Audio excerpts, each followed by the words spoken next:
Una mujer, después de haber cerrado su consultorio, vender todo, irse no solamente a otro estado, a otro país, por una misión secreta de su esposo, y peor aún, perder a su mamá.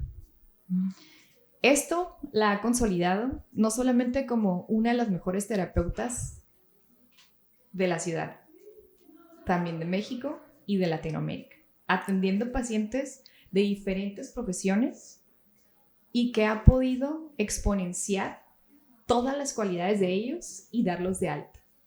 Hoy me enorgullece tenerla como invitada para que nos pueda platicar de todo lo que ella ha tenido como experiencia y de todo lo que ha podido ayudar a más personas.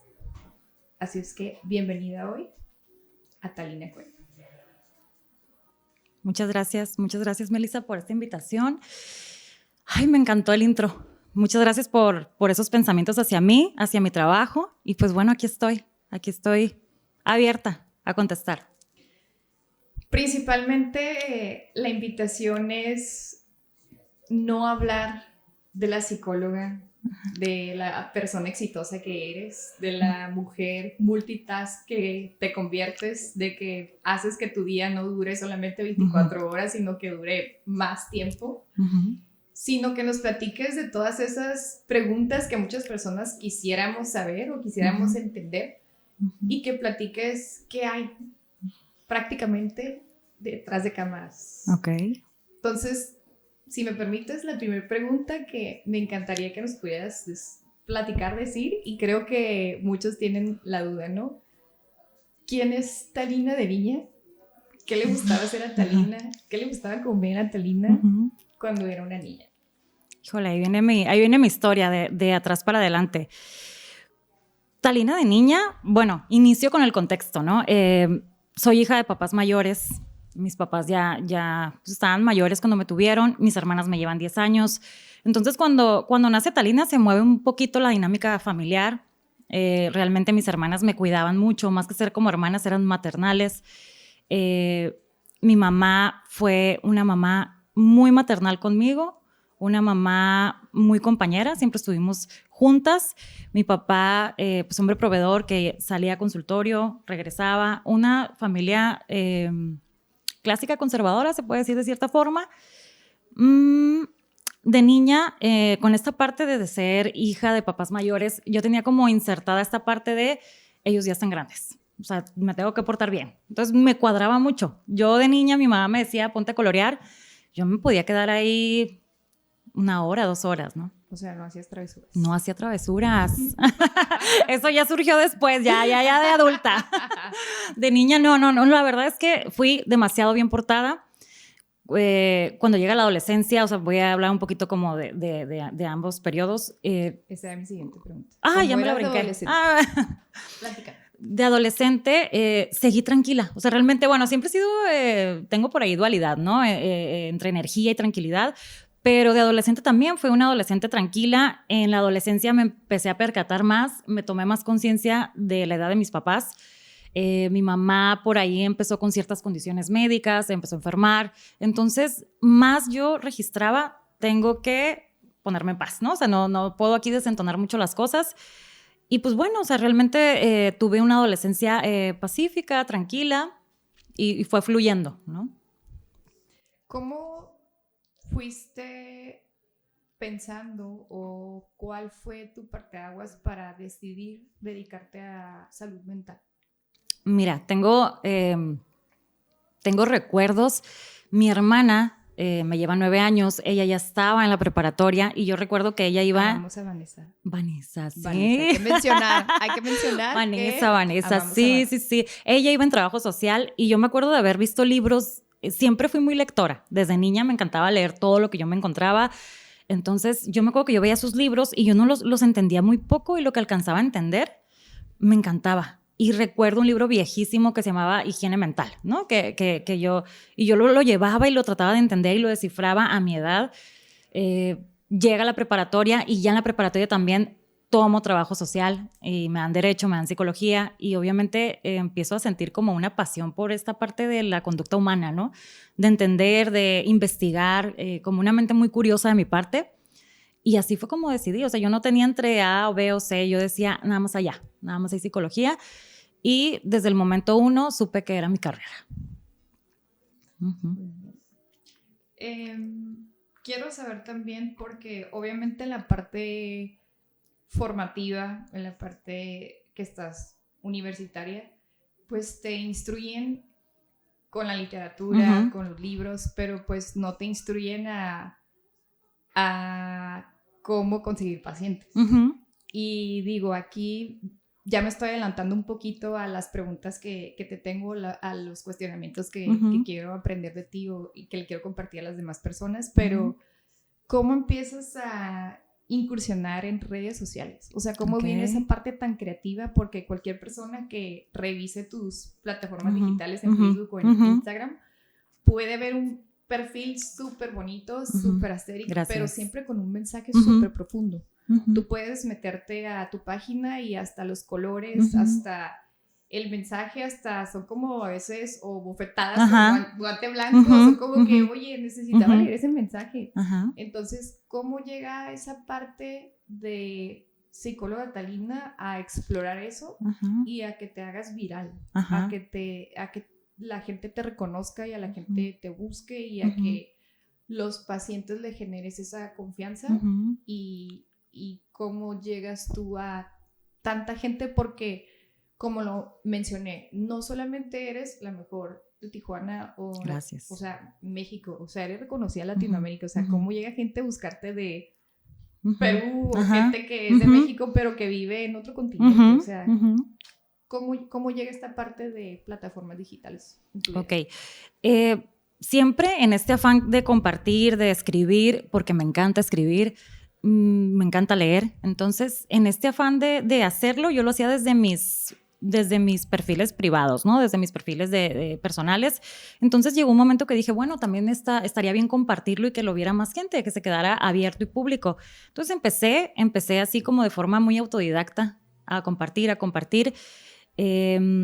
Justo llega un momento en donde la página empieza a moverse en otros países, que fue muy, muy particular ese momento porque fue un parteaguas. Se empieza a mover en otros países la página y yo me empiezo a dar cuenta de un nicho, la terapia online.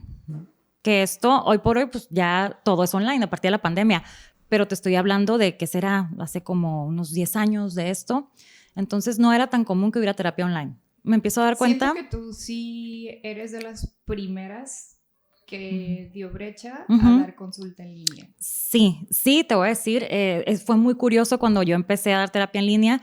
De hecho, cuando yo empecé a dar terapia en línea no era ni siquiera muy bien visto, o sea, realmente había hasta ahí por ahí un conflicto como de ética, como qué tan ético es la terapia en línea. Yo empecé a investigar, me di cuenta que en Europa ya estaban muy avanzados, en específico en España estaban muy avanzados en psicología, había años atrás ya de terapia en línea. Tomé una certificación española de terapia en línea y ahí fue cuando dije, yo me voy a conectar con el mundo también, ¿no? Entonces empecé a tener muchos hispanos viviendo en Estados Unidos y estos hispanos se sienten un poco incomprendidos a veces. ¿Por qué? Porque el sistema de creencias pues, es distinto, ¿no? De un terapeuta anglosajón a un terapeuta hispano. También por otras condiciones del seguro, las citas un poco más espaciadas. Se dio que empezara a conectarme y esas mismas conexiones me dieron más conexiones, ¿no? El primo, el hermano que habitaban en otros países y así me empecé a conectar. Sí. ¿Hace cuántos años de esto? Hace 10 años aproximadamente, cuando empecé en línea. 10, 12, más. Ay, no, más. O sea, de no, ajá, sí. Más, porque en redes sociales más o menos llevas eso. Sí. Es que cuando empecé en redes sociales, al tiempito ya me aventé a la terapia en línea. Y me aventé de verdad no me importa si está bien, mal visto, si en el código ético no hay nada registrado que me diga que no, pero sí había como por ahí mucho dilema, ¿no? Pero la verdad me aventé sabiendo que era una necesidad. Exactamente. Entonces... Quizás había a lo mejor esa como está bien, está mal, pero había una necesidad de un paciente que requería tu ayuda. Y yo creo que esa era la mayor motivación de poder estar haciendo equipo para poder salvar a alguien de la necesidad que tuvieran, ¿no? Totalmente. Y aparte, por ejemplo, aquí las redes bien utilizadas, la verdad es que son un fuego que puede promover la salud mental, ¿no? Bien utilizadas, porque también hay mucha por ahí. ¿Ha evolucionado? Sí. Y para mí, lo que me alimenta a seguir es que cuando llegue un paciente me diga, yo guardé esa imagen. Ay, la tengo y me la enseñan. Ay, yo la tengo aquí y esta imagen me hizo tomar esa decisión, ¿no? Entonces es muy contundente esa parte. Yo creo que eso es mi gasolina por ahí para seguir. Una de las preguntas que creo que más miedo yo escucho también en consulta, con familiares, con amistades, y creo que es algo que admiro de ti, el atreverte. Siempre te he dicho que tú eres un camaleón, eres atrevida, o sea, camuflajearte. Y el poder adaptarte, o sea, tu capacidad de adaptación es impresionante. Y no todo el mundo lo hace, por miedo, por la razón que el paciente lo pueda creer. Pero yo recuerdo muy bien una llamada que tú y yo tuvimos hace muchos años. Y tú ya tenías tu consultorio, siempre has tenido un consultorio, siempre lo he dicho, los consultorios de psicología que he visitado durante toda mi vida, desde los 7 años, nunca ha habido un consultorio más bonito que el de psicóloga Talina Cuer. Gracias. Siempre han sido un espectáculo y olido delicioso. Sí, eso sí, siempre. Digo, ya me salí del contexto de la pregunta, pero tenía que mencionar esto en este podcast porque siempre es un deleite poder entrar a tu consultorio. Pero me acuerdo de esa llamada y me comentaste, Meli, me tengo que ir. Es por una misión secreta de mi esposo. Y tengo que prácticamente vender todo, pero no sé cuánto tiempo me vaya a ir. Sería dejar 6 meses pagado o ir pagando 6 meses consecutivos del consultorio. ¿Qué hago? Y pues yo, como mi respuesta fue que no lo hagas, cancela tu contrato y luego buscas una manera, ¿no? de poder resolver. Y siempre, como siempre me sorprendes, y quiero que platiques esto, ¿no? De cómo venciste ese miedo de decir, voy a cerrar mi consultorio, o sea, y no te dio miedo empezar de cero, o sea, cómo sacaste de una catástrofe o de algo que muchas personas podemos tener miedo, y que, híjole, voy a cerrar mi consultorio, mi trabajo, mi conocimiento, mi experiencia, mi ingreso, o sea, todo lo que llevo trabajando durante un chorro de tiempo, todo lo que he estudiado, invertido, cerrarlo. Y luego por mi esposo a un decisiones. Lugar. O sea, platícanos de cómo tomaste esa decisión. Fíjate, es bien curioso esto de decisiones, porque creo que en los momentos de crisis o en los momentos en los que más me he visto entre tomar A o B de decisión son los momentos en los que más he crecido. Porque miedo sí tengo, parece que no, la gente me ve muy atrevida, pero siempre hay miedo, pero es como un compromiso conmigo misma que el miedo no me venza, ¿no? La verdad es que yo siempre tengo mucha fe y esperanza de que las cosas siempre van a estar, se terminan por poner bien, ¿no? A lo mejor de repente no, de repente se ven ahí medio turbias, pero las cosas siempre se terminan por poner bien. Entonces, tengo seguridad en que, en la evidencia, ¿no? Yo siempre les digo a mis pacientes, básate en la evidencia, y a veces cuando me acuerdo de Talina, sé que Talina es una mujer trabajadora y que problemas siempre han habido, pero se van resolviendo.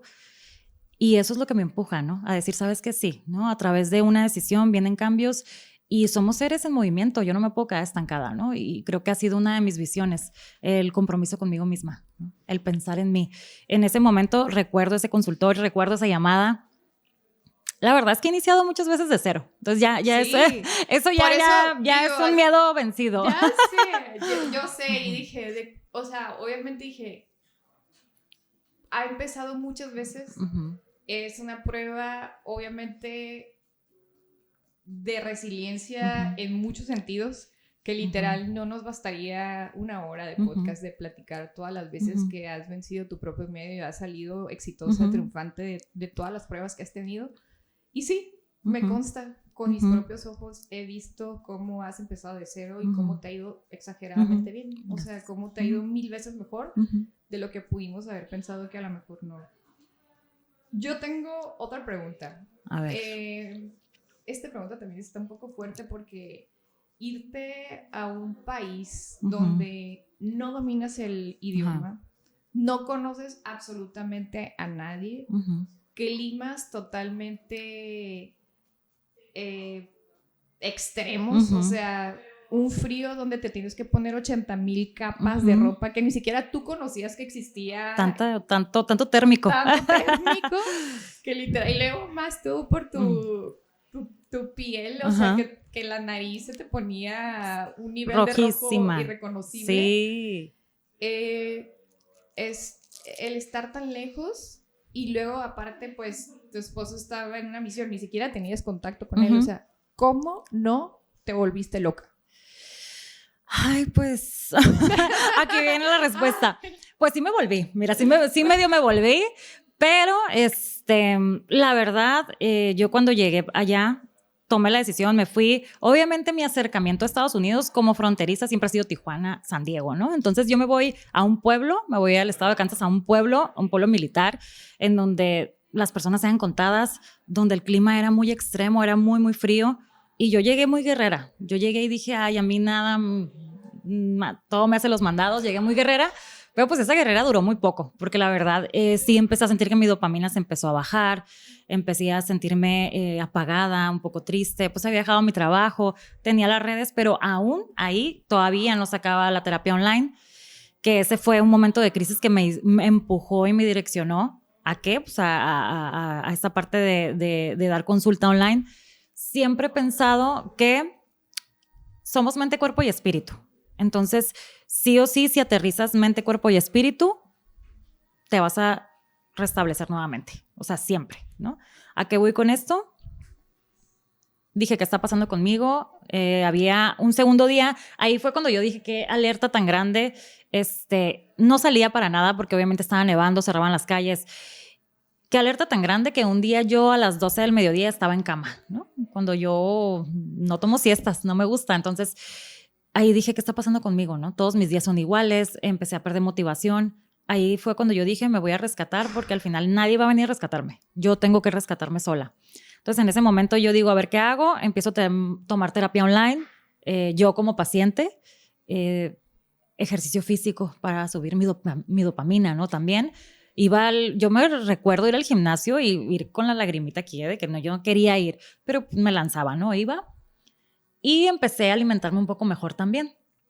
Entonces yo de una forma muy autodidacta también empecé como, ok, no va a venir nadie, yo tengo que salir adelante. Aquí fue cuando empecé a dar terapia online y me di cuenta que tu pasión siempre, sí o sí, te regresa a órbita, ¿no? Entonces ahí empecé con la terapia online, empecé a mejorar hábitos. Nunca me gustó Kansas, o sea, pasé por allá 4 años y nunca me terminó de gustar, pero me alcancé a adaptar un poco, ¿no? O sea, realmente tenía red de apoyo, empecé a hacer amistades, entonces por ahí fueron fluyendo las cosas. Y pues bueno, ahí yo me di cuenta de una frase que me encanta, que dice por ahí, el que es perico donde quiera es verde, ¿no? También me encanta esa Sí, frase. me encanta. Entonces ahí me di cuenta, real sí, no es de forma automática, no fue así. O sea, tuve que pasar por ciertos duelos, un duelo migratorio, un duelo de dejar a mi familia también, a mis papás, pues al final mayores, mi mamá enferma. Y pues traía como muchas cargas emocionales, ¿no? Decisiones, la vida adulta, el entender, ¿no? El entender que al final estamos solos y que solos tenemos que rescatarnos, ¿no? El cortar dependencias. Entonces sí fue una revolución emocional haberme ido, pero no me arrepiento. No me arrepiento. Creo que gracias a eso crecí. Uh-huh. Gracias, Tali. Muy fuerte siempre esa experiencia, platicarla, pero ojalá también a personas que estén pasando por eso, que van a tener que pasar por algo, pues sepan que siempre hay luz al final, ¿no? O que siempre va a haber una solución y qué mejor que puedan tener su red de apoyo profesional y con herramientas ahorita que son en línea, ¿no? No nomás la psicología en línea, sino que puedan tener todo un equipo de hombro a hombro. Mi siguiente pregunta es, en esta travesía que tuviste, que pues obviamente no duró los 6 meses, duró 4 años, como mencionaste, y pasó algo muy triste, creo que fue de las cosas más devastadoras que puede vivir un ser humano y fue la pérdida de tu mamá. Y lo comento porque yo también he vivido duelos, no le mi mamá, pero ¿qué pasó? ¿Qué pasó con Tali que perdió a su mamá en una ciudad como la que mencionas, en un pueblo, tú estando hasta allá? ¿Qué fue? ¿Cómo lo viviste? ¿Cómo trabajaste tu duelo? ¿Qué pasó? Ok.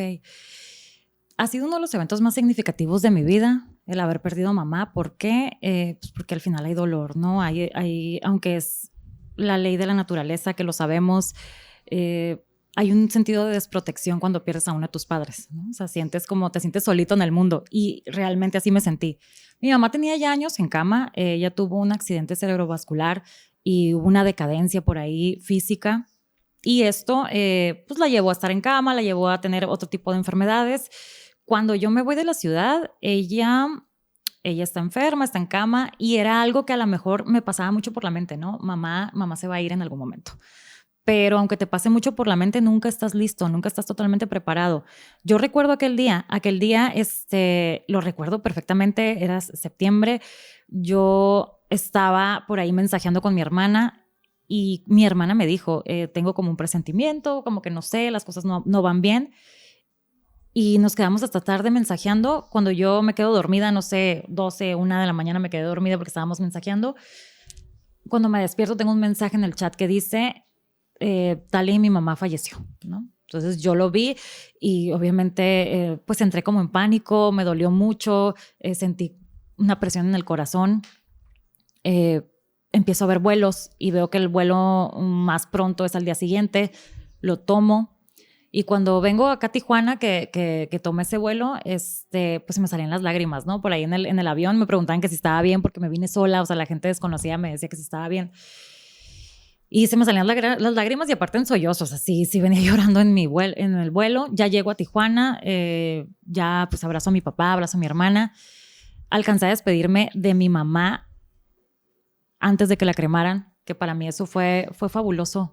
Realmente, o sea, sé que se escucha medio crítico, pero fue fabuloso alcanzarla a ver, ¿no? Alcanzarla a ver, la vi bonita, la vi rozagante, la vi en un ataúd. Es que tu mamá era una Barbie. Sí, mi mamá era muy guapa, tu muy mamá guapa. Era hermosa, guapa. Sí, era muy guapa. Exótica. Sí. Preciosa. O sea, sí, siempre que me has mostrado fotos de tu mamá y lo que me has platicado de ella, sí. Siempre cosas muy bonitas, muy únicas, que le encantaban las flores. Yo creo que también es ese, te lo heredó del gusto. Yo tengo por las muchas flores. cosas de mi mamá, esa es la realidad. O sea, siempre te doy carrilla de que geriátrica. Sí, pero sí. Yo creo que es un poquito, o es el porcentaje de tu mamá reflejado, pero tu mamá guapísima. Sí, muy, muy guapa, la verdad.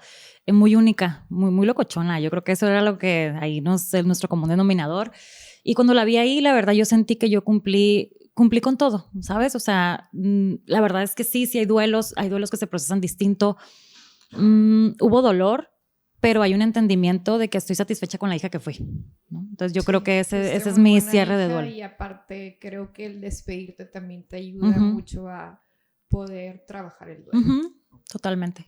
Y menciono esto también porque para mí, digo, es una tristeza, es una pérdida muy difícil, pero también que hayas vivido esto te ayuda no solamente a empatizar con tu paciente, te ayuda a entender las fibras de tu paciente cuando tiene o está pasando por un duelo, porque puede ser un duelo hasta en vida, y creo que eso todavía te da no solamente el poder del conocimiento de literatura o de lo que tú ya conoces, sino de la experiencia.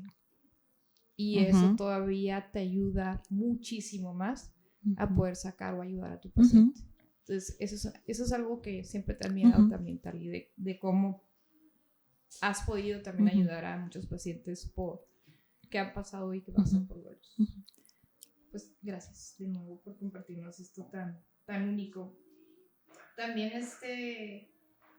pues quiero que nos platiques uno de tus... Es que es difícil, ¿no? Es difícil porque sé que todos los días tienes casos interesantes. Y yo creo que todas tus consultas son interesantes. Yo a veces le digo a mis pacientes, ay, es que yo no veo Netflix porque prácticamente mis pacientes son una serie. Entonces, platícanos ahorita un caso que se te venga a tu mente que sea de los más interesantes que hayas tenido. Ok. A ver. La verdad es que todos tienen su punto de interés, todos tienen comunes denominadores también, vienen por un proceso de cambio, vienen por pérdidas, dolencias, adicciones, hay de todo.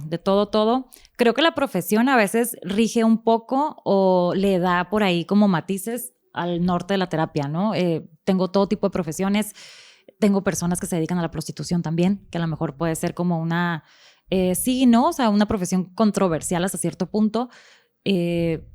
Hay muchas situaciones asociadas, hay vidas complicadas atrás de alguien que se dedica a la prostitución, ¿no? La realidad es que no veo el oficio de la persona, no veo a la persona en sí, veo la historia y cómo lo vamos a ir componiendo, ¿no? Y veo la historia y veo los síntomas y veo cómo se pueden ir sanando ciertos síntomas, ¿no? Creo que el tema de en específico, una paciente que se dedicaba a la prostitución inició con adicciones también en el proceso de la consulta.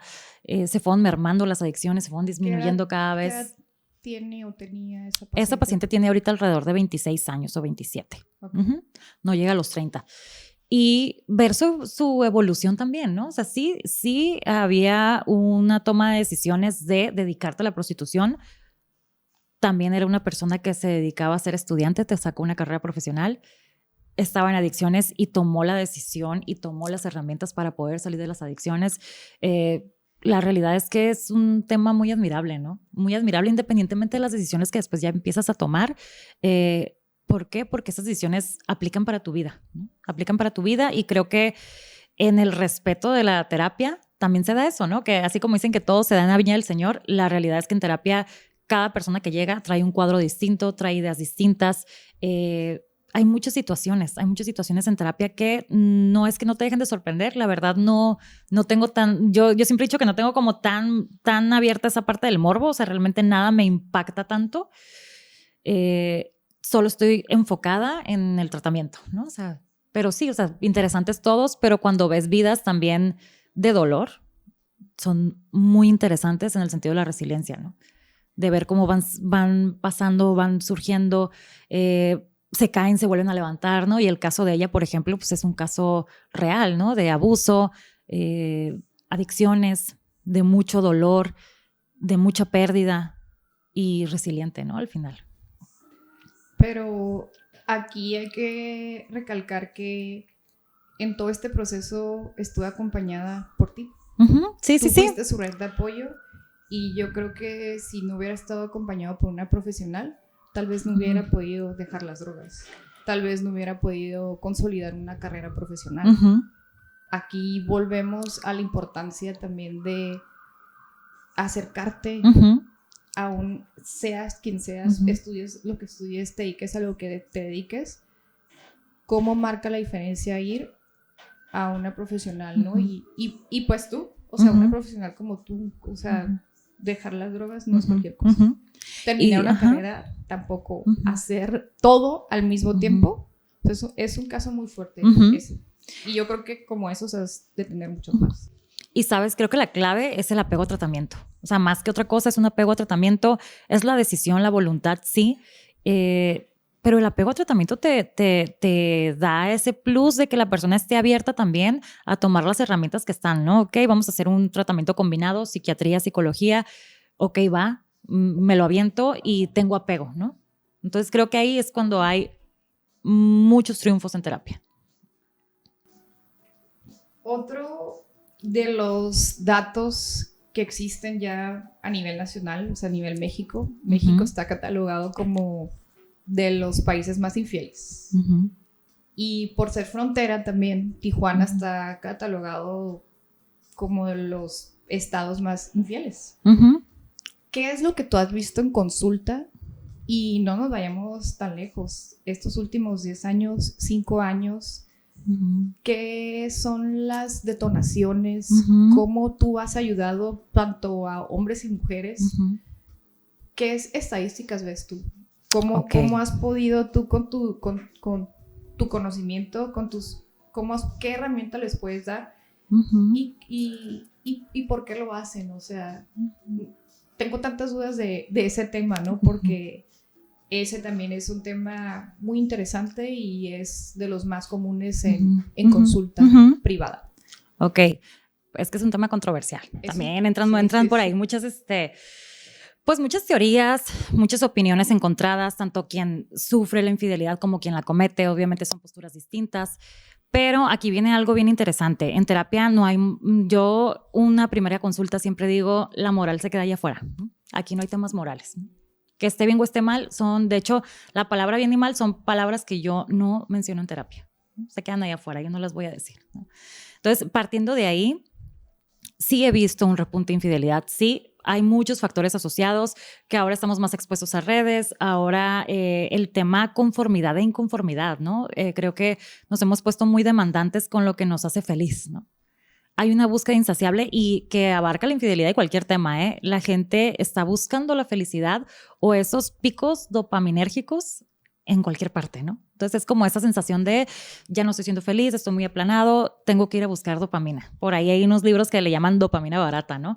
¿Por qué? Porque son picos, pero al final no te dan una estabilidad, ¿no? Y sí, o sea, sí he visto esa parte de aumento, pero al final cuando somos más en una ciudad va a haber más de ese tipo de situaciones de infidelidad. Veo también culturalmente, creo que en mujeres ha aumentado también la infidelidad. O sea, antes se decía que los hombres, creo que ya en ambas partes, y tiene que ver con esto, ¿no? Con el acceso que tenemos ahora ya a la gente, ¿no? Es muy fácil accesar a la gente hoy por hoy. Muy bien, siempre creo que, es un tema muy controversial, pero sí ya se ha visto más recientemente y pandemia para acá ha marcado una pauta before and after, ¿no? De eso. Y bueno, la psicología está ya bastante diversificada y una carrera como psicología no solamente es sentarte tras un consultorio o estar en un sillón, ¿no? A mí me gustaría que nos platicaras cómo ha sido uno de tus trabajos para mí, de los más fuertes, de los más contundentes, muy interesante, cuando trabajaste en gobierno. Ok, sí, trabajé unos años en seguridad pública. Muy curiosamente, todos los trabajos que yo he tenido me han encantado, ¿no? Yo estaba muy encantada en ese trabajo, la verdad es un trabajo que yo disfrutaba. Hacía aplicación de psicometría, interpretación de psicometría para los cuerpos policíacos del Estado, trabajaba para el Estado. Y la verdad es que fue un trabajo que me costó porque yo me acuerdo haber ido a Mexicali a hacer mis evaluaciones para poder ganar ese trabajo y lo tuve.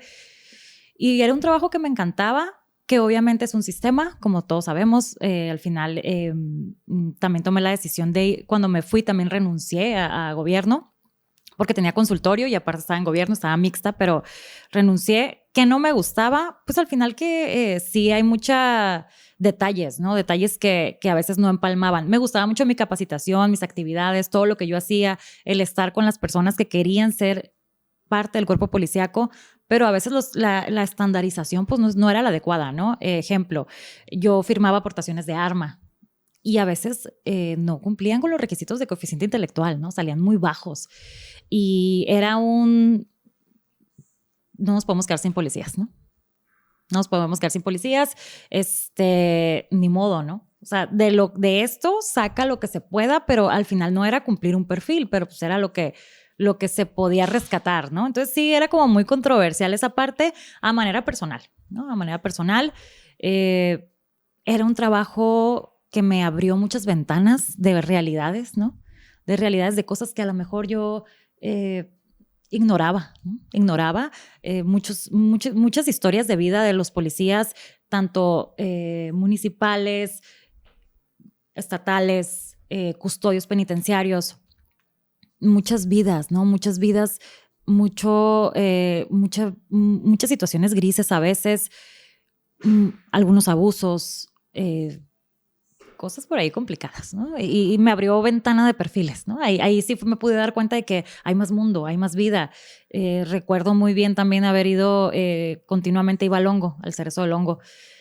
Y entrar al hongo era una sensación, ¿no? Era todo una novela entrar a ese lugar. Iba constantemente a Mexicali también. Y todo esto fue muy padre para mi carrera, pero al final sí era no soy parte del sistema, ¿no? O sea, no me encanta que aunque no cumplan ciertos criterios, se tenga que aprobar, ¿no? Entonces sí era un no. Ya después supe que mi total vocación pues es estar en un consultorio. Uh-huh. Que finalmente sigues viendo perfiles muy fuertes, o sea, perfiles que a lo mejor están ahí adentro y ahorita atiendes en privado, ¿no? Sí. Y quiero saber cuál es tu análisis, porque creemos que la mayoría de tus pacientes o de las pacientes que se acercan a consulta de psicología son mujeres, pero ¿tú qué porcentaje o cuáles son tus estadísticas de cuántos pacientes hombres, varones, se acercan a consulta? Y si has notado en estos últimos años un aumento en consulta en psicología y cómo no sé, si ha aumentado, qué es lo que los ha acercado y cómo se empieza a romper ese estigma o ese de que, pues, ya no me da miedo decir que voy al psicólogo, o sea, a un hombre. Ok. Es bien interesante porque sí hay un antes y un después de pandemia, ¿no? Yo sí observo un antes y un después. Obviamente coincide con que fue pandemia, pero también entendamos que hoy por hoy la cuestión de género está muy en boga, ¿no? Y se le está permitiendo más al hombre la sensibilidad a comparación de otros años. Culturalmente al hombre se le reprime mucho, ¿no? Se le pide la fortaleza, se le pide bajar la emocionalidad y subir la racionalidad. Entonces creo que hoy por hoy se están dando permiso. Antes te puedo decir que yo tenía un 10% de hombres en terapia, hoy ya lo veo como un 40%, o sea, sí fue un subidón, sí, de un 40% de hombres y un 60% de mujeres tengo. Es muy interesante, ¿no? Es muy interesante tener hombres en terapia. Anatómicamente los cerebros son distintos, el sistema de creencias, la cultura, todo es diferente, ¿no? Entonces sí es muy interesante cuando llegan hombres, llegan por una necesidad, la mayoría, de ser escuchados y tomar estructura, ¿no? Eso es lo que yo observo. Sin embargo, las mujeres llegamos por temas más emocionales, por temas más de comprensión, ¿no? Entonces es como el A y B, hombre-mujer. Y tus pacientes quedan muy satisfechos y logras dar de alta, ¿no? Siempre he manejado un programa de 12 consultas. Creo que esa parte también la tengo que platicar en torno a mi carrera. La verdad es que siempre me ha gustado innovar. Yo he ido a terapia muchos años de mi vida y a mí me desesperaba de repente, la verdad. Yo decía, pues, ¿cuándo me van a dar de alta, no? O no hay una alta, o tengo que estar viniendo siempre, o qué está pasando. Basado en lo que yo veía como paciente, dije, ok, voy a integrar esto en mi uso profesional. Los pacientes tienen que tener metas claras, ¿no? Entonces yo siempre les digo, yo no puedo permitir que tú vengas a una tercera consulta sin que veas avances. Exacto. No puede pasar, porque eso habla mal de mí como terapeuta y no me lo voy a permitir. Y eso habla también de que tú estás perdiendo tu tiempo y también tu dinero, ¿no? Entonces no lo voy a permitir. Entonces son 12 consultas. En 12 consultas tú vas a ver un cambio sí o sí. De hecho, en la tercera consulta yo digo, ya va a haber cambios de paradigma, ¿no? No nos esperemos hasta allá. Pero sí, siempre hay mucha satisfacción del bloque de 12 consultas. Siempre hay muchas metas alcanzadas. Bien. ¿Y cómo es tu día a día, Tali? Mi día a día. Bueno, soy mamá y eso revoluciona todo el día. Mi día a día, pues levantarme, las mañanas son medio caóticas ahí de repente, porque pues, de arriba abajo, el lonche, mi hijo Damián, que arreglarte, que nos bañamos, que no sé qué tanto. Y la verdad es que cuando yo atravieso esa puerta de la escuela y él se va, yo digo, qué paz. Qué paz, qué paz, qué paz. Sí, ya cuando lo dejo ahí digo, ay, qué paz, ahora sí me puedo tomar mi cafecito. La verdad es que yo le dedico unos 20 minutos a tomarme mi café en la mañana, y si tengo flores en mi casa más, me las tomo con ellas. O sea, siempre las personas que me conocen saben que me encantan las flores, entonces yo veo mis florecitas y me tomo mi café y estoy relajada y reviso agenda y sé que voy a iniciar como más o menos a las 10:30, 11. Entonces me voy a terapia, ya sea a mi consultorio físico o me quedo en casa en la parte online, ¿no? Dependiendo cómo está la agenda. Al mediodía. Talia, hay ocasiones que yo te he visto a las 8:45 entaconada, Sí. maquillada, brillante, lista para consultar. Sí, a veces ando muy, sí, a veces ando muy mañanera yo. Puntual, on point. Sí, todo, sí, eso sí, fíjate. La verdad es que sí tengo una obsesión con el tiempo, ahí sí tengo que decirlo, soy bien controladora con el tiempo. Y con la guapura, por favor. Y con la, pues gracias, eso, mira. Tienes mucho estilo. Muchas gracias, muchas gracias.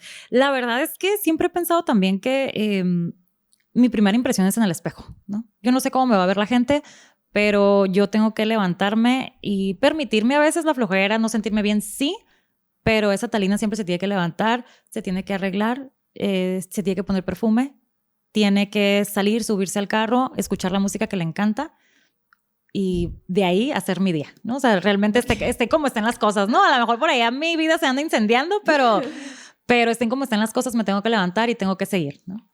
¿Cuáles son tus sueños? Mis sueños, híjole. Creo que mis sueños ya los cumplí. O sea, sí puedo decir que hasta ahorita ya he cumplido muchos sueños, ¿no? O sea, uno de mis sueños, pues, ser mamá. Otro de mis sueños, dedicarme. No sé si ser la mejor en mi área. No creo. Se me haría muy, no me gustaría declararlo así. Tus pacientes te lo dicen. Y a diario. Y bueno, se agradece. A mí durante años me han dicho de lo que las has salvado. Porque yo veo puras mujeres de las que los has salvado. De cómo las has ayudado. Entonces... hasta te he mandado capturas de pantalla muchas veces, otras no, pero a mí es muy regocijante también ver cuando me dicen Talina es la mejor. Entonces sí te puedo decir de que eres la mejor. Gracias. Que los demás lo digan está bien. Muchas gracias. Lo agradezco y creo que el dedicarte a lo que te apasiona ese es un sueño hecho, ¿no? O sea, realmente mucha gente no se dedica a lo que le gusta. Sí entiendo, hay muchas condiciones. Al final tenemos que pagar deudas a veces o tenemos que sostenernos, ¿no? Y no tenemos esa posibilidad de decir, a ver, me detengo y veo qué es lo que me gusta y qué es lo que quiero. A veces no le atinamos a la primera. Yo sí, y me siento afortunada en eso. Entonces, uno de mis sueños es dedicarme a lo que me gusta y lo estoy haciendo, ¿no? Creo que esos son mis sueños, haber conocido culturas, haber viajado. Creo que esos son sueños ya cumplidos. ¿Qué sueños hay? Sí, la verdad es que a mí me encantan los viajes, me encanta caminar, me encanta andar viendo todo, me encanta meterme a las iglesias, a todos lados, en donde haya una puerta yo me voy a meter. Entonces, sí, es una de mis metas, siempre viajar y pues ahora hacerlo también con mi hijo, ¿no? O sea, que él también conozca el mundo. Yo creo que mi meta de vida es verlo crecer de la mejor manera, ¿no? Esa es mi meta y creo que la meta final ya sí de vida es estar en paz, ¿no? O sea, encontrar que mi sistema nervioso esté en calma. Ese es uno de mis sueños. ¿Qué proyectos tienes? Proyectos. Voy a hacer o que ya tengo que voy a echar a andar a ver cómo. Tú échale. ¿Cómo está esa pregunta? Ok, ¿Cómo va? Ya hechos, ya ahorita materializados, pues tengo tarjetas, tengo cartas, tengo un kit que se llama Terapia para Llevar, otro que se llama Muma. Muma es para las mamás. Son 2 proyectos muy encantadores porque sí, muy encantadores. Los pacientes me dicen, esta es la brujería de la psicología. Les impacta mucho de que, ¿cómo saben que estoy viviendo esto? Sí, son súper sí, son muy proyectivas. Sí. La verdad es que es un proyecto súper apasionante que he venido amando hasta ahorita. Aquí siguen las tarjetas, por ahí están a la venta, las 2. He hecho talleres, he hecho cursos.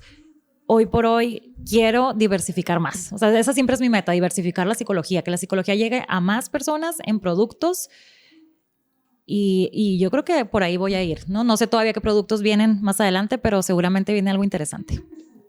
Tu proyecto, que estoy fascinada con él, que necesito subir ya el reel del que tienes aquí ahorita. Forma y Fondo.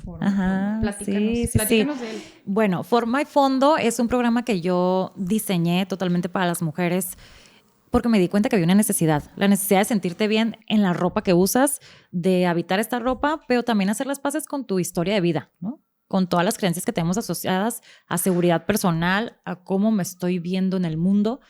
Y es un programa de 3 módulos. 2 módulos conmigo y otro módulo con una especialista en vestimenta, que ella ya ve la parte de la forma, yo veo el fondo, veo tu historia de vida, veo amor propio, y es un programa muy padre, ¿no? Que ahorita está vigente y ese es el que está hoy por hoy, más mis tarjetas, pero yo creo que este año viene algo diferente. Por ahí lo estoy... Forma y fondo, quiero que sepan que está en modalidad presencial y en línea, y está totalmente activo y está súper bonito, súper completo, y es totalmente un regalo, una inversión. Yo ya lo tomé, yo siempre recomiendo algo que yo ya viví, y esa es una experiencia que yo nunca viví. A mí me fascinó, pero quería que lo platicaras como en tu contexto, pero a mí me fascinó. Gracias. Y pues queremos algo de chismecito. A ver, échenle. No, pero algo que salga de ti, algo que, no sé, alguna anécdota chistosa, algún chismecito, algo que nadie sepa, alguna anécdota de tu juventud. A ver, de mi juventud, pues todavía soy joven, entonces no, a mí no me andan hablando de anécdota de la semana. De hoy, porque... De hoy, algo. A ver, ¿qué será? Algo de chismecín. Algo de sabroso, mí, ay, no sé, a ver. Pues, ¿qué les puedo decir? No sé, o sea, si hablo de mi carrera profesional, algo que siempre platico con los pacientes de chisme, que cuando yo hablo de mi historia, siempre hablo de las veces que me he equivocado, ¿no? Y siempre me río mucho de eso porque les digo, cuando a la gente le da miedo empezar de cero, les digo, yo en mis inicios diagnosticaba mal. Porque obviamente no eres tan, no tienes tanta expertise, no eres o sea, no tienes la experiencia como tal, pero a veces te exiges, ¿no? Y creo que ese tema siempre se los platico en consulta. ¿Qué más? Cuando hablo de mí, ay, no sé qué será chistoso. Es que todos los días me pasan cosas chistosas. Todos los días me pasa algo chistoso, pero no sé, a ver, tú cuestióname. Es que a mí me vienen muchas cosas a la mente, cosas chistosas, pero a ver. No, porque a ver. Te lo dejo abierto el micrófono para ti. A ver. Bueno, ¿algo que te arrepientas? Algo que me arrepienta, nunca. Jamás. Ok. Nunca. Ok, y eso no quiere decir que no he cometido errores, ¿eh? Mucho ojo. He cometido bastantes, muchos. Sí, traigo ahí un historial, pero la realidad es que de ellos he aprendido también. Entonces, no puedo decir que me arrepiento. 3 canciones favoritas. 3 canciones favoritas. No sé. Eso sí está difícil. Tienes géneros muy diferentes. Es que sí, o sea, mi mente está ahorita así, yo sé porque... que Bad Bunny, y luego me puedes decir, ¿cuál es la canción? Contrabando y traición de los Tigres del Norte. Yo soy fan de banda, Tigres del Norte. Puede ser Bad Bunny también. Café con Ron, que son como las nuevas que me gustaron muchísimo porque me llevan como una onda muy caribeña. ¿Y qué será? Pues romántico, siempre me gusta José José. También soy muy, muy vieja escuela. ¿Tu postre favorito? Pan de elote. Pastel de zanahoria. La geriátrica. Es que siempre le gustan cosas así. Siempre. Es pan de elote, pan de higo, pastel de zanahoria. Más viejita. 3 cosas que más te gusten hacer o que más disfrutes, aparte de tomarte tu café y ver tus flores. A ver, tomar el sol. Me gusta mucho sentarme a tomar el sol. Lo disfruto mucho. O sea, puedo estar sentada en mi balcón tomando el sol y me siento muy contenta y muy relajada. Viajar me gusta mucho. Me encanta conocer nuevos lugares, me encanta pisar nuevas tierras, ¿no? La tercera, estar con Damián. O sea, estar con Damián, que obviamente también detona mi paciencia, sí. Pero yo creo que él es la ventana que tengo más grande de gratitud. O sea, es una ventana que me hace ver lo bonito que es la simplicidad de las cosas. ¿Sientes que el ser mamá te dio un superpoder? ¿O un 7º, 6º, 9º, 10º sentido? Me cambió la vida. Sí, me cambió la vida. ¿Por qué? Porque al final, pues era un rol que yo siempre tuve mucho miedo. O sea, siempre me detuve, como que no sé, ¿será que sí voy a poder? Y cuando lo tuve a él, me di cuenta que podía con todo, ¿no? Y creo que sí. Además que hace rato lo comentabas, ¿no? En la parte profesional todo ayuda. Y en la parte profesional ser mamá me hace empatizar con las mamás, ¿no? ¿No? Y realmente echarme un clavado a esto teórico que yo ya conocía, que era la depresión postparto, toda esta visualización hasta de tu cuerpo distinto. Y pues ya viví ciertas cosas, ¿no? Entonces ya puedo entender un poquito más. 3 cosas que te gusten de ti, físicas y de personalidad. Físicas y de personalidad. A ver, físicas, pues supongo que me gusta mi estatura, me gusta mis ojos. ¿Qué más? Me gustan mucho los hombros. Se me hace una parte muy, muy, muy bonita, como muy femenina. De mi personalidad, yo creo que mi libertad, o sea, ser muy libre como de pensamiento, eso creo que me ha llevado a tomar decisiones. De mi personalidad también, poder soltar. O sea, realmente es algo que yo misma a veces me aplaudo, ¿no? Poder soltar, porque no quiere decir que me sea fácil, me es complicado, pero aún así me atrevo, ¿no? Soltar y sentido del humor. Porque la verdad es que sí tengo sentido del humor. Sí, a veces soy sarcástica, a veces me río de mis propias tragedias, pero creo que ese es el sazón de la vida, ¿no? Reírnos un poco. ¿Qué es lo más atrevido que has hecho por amor? Lo más atrevido es irme a vivir a otra parte, o sea, realmente sin conocer nada, ¿no? O sea, realmente dejar todo por alguien. Okay. ¿Cuál es el chisme más jugoso que te ha llegado en el medio en el que tú trabajas? Eso no lo puedo decir porque ya no se convierte en chisme. Tengo ahí Pues no vas a decir nombres ni nada, o sea, el chisme. Pues es que no son chismes, o sea, puede que sí, puede que no. A veces tengo pacientes que se conocen entre sí, entonces hay pacientes que me hablan y yo sé de qué me están hablando y eso pudiera ser un chisme, no pero nadie sabe, solo lo sé yo y conmigo está segura la información. Ajá. ¿Qué harías si se filtraran tus mensajes privados más comprometedores? La verdad es que pues no me importaría. A estas alturas ya no me importaría porque pues, que pueden ver lo que en esa parte sí soy muy transparente y soy bien abierta, ¿no? Es lo que soy. Muy bien. Uh-huh. Y bueno, ¿alguna otra cosa más que nos quieras compartir? Creo que ya se abarcó todo, se abarcó toda por ahí mi historia. Me sentí muy contenta de poder compartir y me siento muy contenta de estar aquí. Porque yo sé que todos los proyectos siempre tienen un pedacito de nuestro corazón, ¿no? Un pedacito de nuestra pasión. Y el que me inviten, pues al final es una gratitud, ¿no? Me siento muy contenta. Bueno, muchas gracias, Tali. Para mí fue, como siempre, algo muy bonito, un agasajo. Siempre aprendo mucho de ti. Eres de las mujeres más inteligentes que yo conozco. Siempre lo menciono, esta frase: si tengo un paciente que esté en el hoyo y cavando y por más mal que esté, sé que eres la única persona que lo va a sacar de donde esté. Gracias. Aprecio mucho tu tiempo, que es lo más valioso que tenemos, y te quiero mucho. Yo también. Muchas gracias. Gracias por todo.